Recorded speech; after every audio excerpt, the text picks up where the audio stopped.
Hello అండి, welcome back to my channel princess Hayanshi. అందరూ ఎలా ఉన్నారు? బాగున్నారా? నేనైతే చాలా బాగున్నాను. ఈరోజు వీడియోలో స్వీట్ అనగానే అందరికీ గుర్తొచ్చే సేమియా పాయసం చల్లారిన తర్వాత కూడా పల్చగా ఉండాలంటే ఎలా చేసుకోవాలి అనేది చూపిస్తానండి. సేమియాకి ఎంత షుగర్ వేసుకోవాలి, ఎంత షుగర్కి ఎంత పాలు వేసుకోవాలి, మొత్తానికి సేమియా పాయసం పల్చగా ఉండాలంటే ఎలా చేసుకోవాలి అనేది ఈ వీడియోలో చూపిస్తాను, చూసేయండి. వీడియోలోకి వెళ్ళే ముందు మన ఛానల్ని కొత్తగా చూసే వాళ్ళు సబ్స్క్రైబ్ చేసుకోండి. అలాగే ఇలాంటి మరిన్ని వీడియోలు మీ మొబైల్కి నోటిఫికేషన్గా రావాలి అంటే బెల్ ఐకాన్ని క్లిక్ చేయాలి. ఇంకా లేట్ చేయకుండా సేమియా పాయసం గడ్డ కట్టకుండా ఉండాలంటే ఎలా చేసుకోవాలి అనేది చూసేద్దాము. ముందుగా స్టవ్ అంటించుకొని వెడల్పాటి కడాయి పెట్టుకొని అందులోకి 2-3 టీ స్పూన్స్ వరకు నెయ్యిని యాడ్ చేసుకోవాలి. నెయ్యి కొద్దిగా వేడవగానే డ్రై ఫ్రూట్స్ వేసుకొని అయితే వేయించుకోవాలి.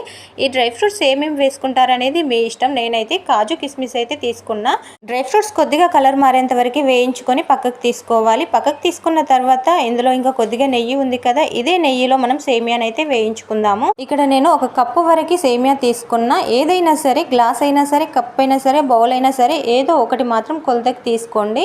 ఇంకా ఈ సేమియా అంతా కూడా కలర్ మారేంత వరకు ఫ్రై చేసుకోవాలి. ఫ్రై చేసుకున్న సేమియాలోకి కొద్దిగా వాటర్ యాడ్ చేసుకోవాలి. సేమియా మునిగేంత వరకు వాటర్ వేసుకుంటే సరిపోతుంది. ఇప్పుడు ఇందులోకి షుగర్ వేసుకుందాము. సేమియా ఏదైతే కప్పుతో తీసుకున్నామో అదే కప్పుతో హాఫ్ కప్ వరకు షుగర్ వేసుకుందాము. స్వీట్ ఎక్కువగా తినే వాళ్ళు ఎక్కువగా వేసుకోవచ్చు, తక్కువగా తినే వాళ్ళు తక్కువగా కూడా వేసుకోవచ్చు. కానీ సేమియాలో వాటర్ వేసి ఉడికించడం మాత్రం అస్సలు మర్చిపోవద్దు. ఇలా సేమియాలో వాటర్ వేయడం వల్ల సేమియా చల్లారిన తర్వాత కూడా గట్టి పడకుండా పల్చగా ఉంటుంది.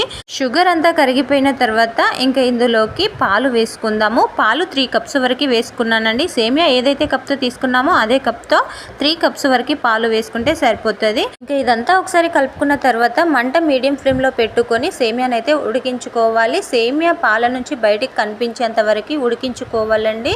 సేమియాలో వాటర్ వేసిన తర్వాత హై ఫ్లేమ్లో పెట్టి ఉడికించుకోవాలి. పాలు వేసిన తర్వాత మీడియం ఫ్లేమ్లో పెట్టి ఉడికించుకోవాలి.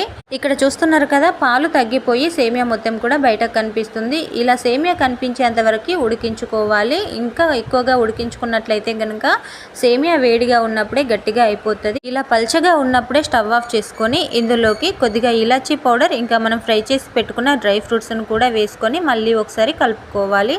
ఇంకా అంతేనండి. ఈ సేమియా పాయసం చల్లగా అయినా సరే గట్టిగా అవ్వకుండా చక్కగా ఇలాగే ఉంటుందన్నమాట. చాలా బాగుంటుంది. టేస్ట్ కూడా ఒక్కసారి ట్రై చేయండి. ఇలా చేసుకున్నట్లయితే గనక ఎంతసేపు అయినా సరే ఇలాగే ఉంటుంది. సేమియా పాయసం ఇలా చేసినట్లయితే గనక ఇష్టపడిన వాళ్ళు ఎవ్వరు ఉండరు, లొట్టలు వేసుకుంటూ మరీ తింటారు. ఒక్కసారి అయితే ట్రై చేయండి. ట్రై చేసిన తర్వాత ఎలా వచ్చింది అనేది కామెంట్ చేయండి. ఈ వీడియో మీకు నచ్చినట్లయితే గనక ఒక లైక్ ఇవ్వండి. అలాగే మన ఛానల్ని కొత్తగా చూసే వాళ్ళు సబ్స్క్రైబ్ చేసుకొని బెల్ ఐకాన్ని కూడా క్లిక్ చేయండి. ఇలాంటి మరిన్ని వీడియోస్ మీ మొబైల్కి నోటిఫికేషన్గా వస్తాయి.